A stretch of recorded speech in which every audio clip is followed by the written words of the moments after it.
What's up, everybody? Agatha all along has arrived, and there will, of course, be spoilers for the first two episodes here in my breakdown, so you've been warned. Now let's get into the episodes.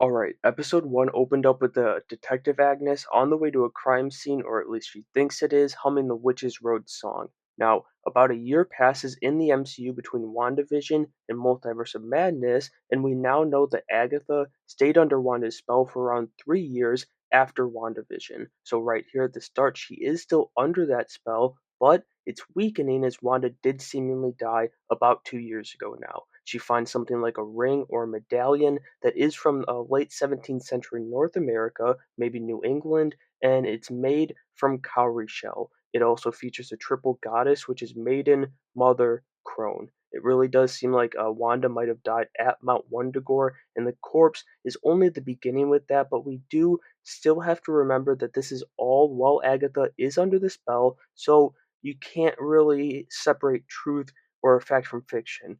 But the single section of the library being burned, for me, represents the Darkholds being destroyed, and then the soil samples from Eastern Europe, Camertage, found on the body really nail it in. And it's like at the very least at this point, I feel like it has to be 838 Wanda if it's not our Wanda that died.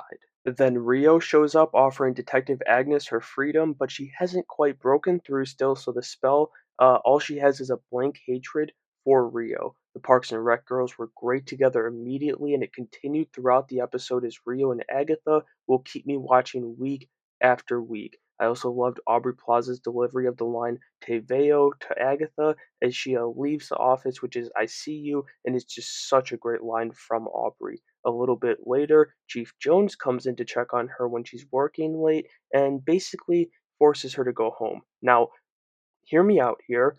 What if this is actually Mephisto? No, I'm just messing around, but we do get a legitimate tease to the devil, who is legitimately on his way to the MCU, with the mention of Nicholas Scratch here in episode 1, Agatha's son, who she may or may not have sacrificed to the devil. She did.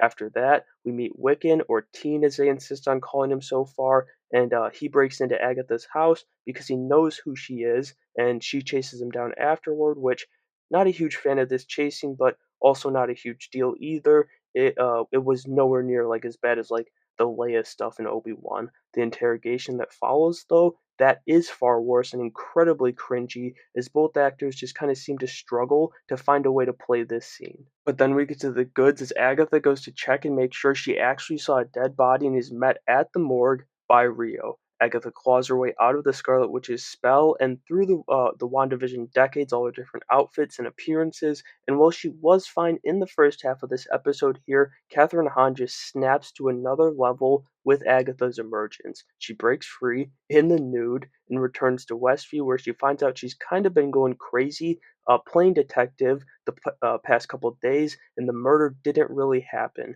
She couldn't see that it was telling her that Wanda and the spell were gone, or so it seems at this point. But it, it's just genuinely crazy to me that the House of Mouse and Marvel let Agatha walk around for like a whole 5 minutes just butt ass naked, although I'm not complaining. The first episode closes as Rio returns and blows Agatha's door open, kicking off a dope fight between the former lovers. This is where they both really shine, and it's kind of where I was like, oh shit, is this show actually going to be good? But let's not get too far ahead of ourselves here.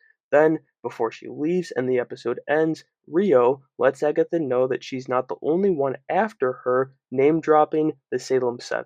I thought that was just an okay episode. It got off to a way too slow of a start pacing wise, but it definitely picked up towards the end, both with the pacing and the quality, with some solid stuff between Aubrey Plaza and Catherine Hahn. But outside of those two there, it was quite a bit of cringing going on this episode with Wiccan and that interrogation, as episode 1 is going to get a 6.5 out of 10. Now, before we get into episode 2, I wanted to take a second to thank you for stopping by the Nerdverse. I hope you're enjoying the breakdown so far, and if you are, I'd appreciate it greatly if you subscribe to the channel to show your support in the easiest and freest way possible. Now let's get back to the breakdown. Episode 2 opens as Agatha agrees to take Wiccan with her to the Witch's Road after he got himself free enough to ask, and also she learned that he's the one who freed her, so she obviously is intrigued by someone who can break the Scarlet Witch's magic, and oh, if only she knew.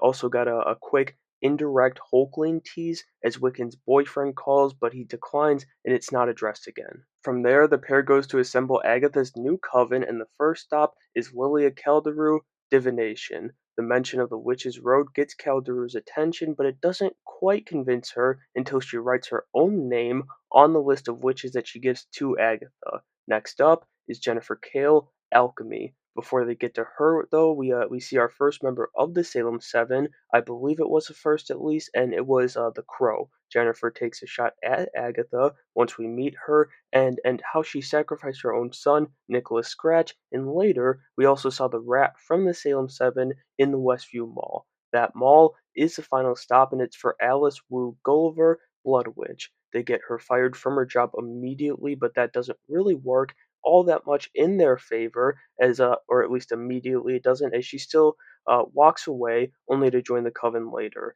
But a big detail here in the mall, or either in the mall or right after it, is when Joe Locke's teen tells Agatha that he's from Eastview, New York, same as his comic counterpart, Wiccan. Back in Westview, Agatha sees the wolf from the Salem Seven, and then later on we hear the owl. We don't see it from the seven, and I believe that's the only four we got out of the seven animals for the group. We see all seven members later in like human form, but if I missed any, please let me know down in the comments below. No harm, no foul. Anyway, the coven is together except one member, and that's Rio, their green witch or like earth witch, and Agatha really doesn't want her around, and so she enlists the help of Mrs. Davis, aka Mrs. Hart, from WandaVision. That was a fun touch on the end of the episode here, but the Salem Seven, in their human forms or whatever you want to call it, come in as a Witch's Road song is being sung, and they were so damn cool. I need more of this tone that they brought with it, it was mixed very well with comedy here at the end too, to stay throughout the series as they walk the road. And I gotta be honest here, that was a pretty solid episode for this show. It was definitely better than I expected. Both of them were, and it was a bit of the same with the first episode here. Slow start, but strong finish and good moments and Easter eggs sprinkled throughout. But the pivotal thing for me in episode 2 here was the Witch's Road song not being terrible. Like, that could have derailed the entirety of the end of this episode, and it would have ended up not being a strong part, but it was just a great compliment to the subtle horror that they're doing at the end. And so that'll do it for my breakdown of the first 2 episodes for Agatha All Along. Like I said, it was a shockingly good start for the show, and these episodes gave me a decent little confidence boost for the rest of the show, quite honestly. Let me know what you thought about the first 2 episodes down in the comments below, and make sure you have a great day.